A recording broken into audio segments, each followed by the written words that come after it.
Tired of doing the mental math of trying to figure out what time it is in another time zone?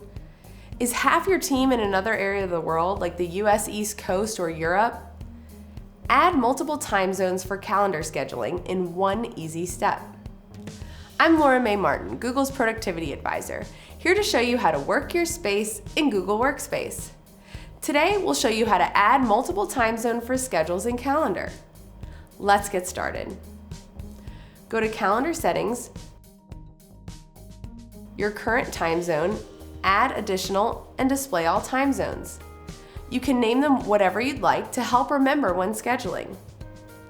Now you'll have two side-by-side time zones on the left side of your calendar so you can always see what time it is in another location. So there you have it. Add multiple calendar time zones in one easy step. If you have any specific questions about this tip, leave them in the YouTube comments below. Looking for more tips just like this? Follow Google Workspace on Twitter, Facebook, LinkedIn, Instagram, and YouTube.